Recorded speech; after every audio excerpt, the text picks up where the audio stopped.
Bar Graph Google Sheets. If this guide helpful, don't forget to like and subscribe.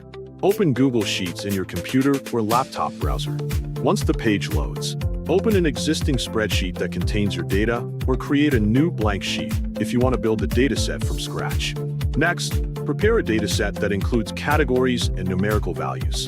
In the first column, enter the category names that represent the groups you want to compare. For example, these categories could represent months, products, or departments. In the next column, enter the numerical values that correspond to each category. These numbers will represent the data that will appear in the bar graph. After entering the information, review the dataset carefully to make sure all values and labels are correct. Once your data is ready, click and drag your cursor to select the entire data range. Make sure that both the category labels and their corresponding numerical values are included in the selection. After confirming the selection, move your cursor to the top menu bar of Google Sheets.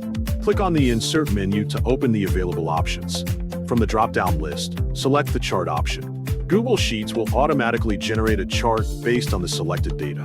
Once the chart is created, observe how the data is displayed.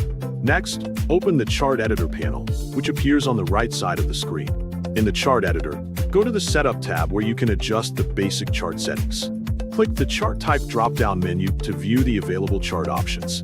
Scroll through the list of chart types until you find the bar chart option. Select the bar chart to convert the chart into a bar graph format.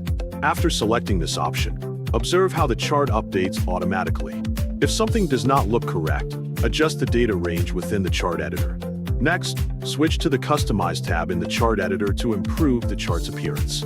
Edit the chart title so it clearly describes the data shown in the graph. You can also adjust the axis titles if needed to make the chart easier to understand. Finally, resize the chart by dragging its corners and move it to a preferred position within the sheet. Review the bar graph carefully to ensure it clearly represents your data.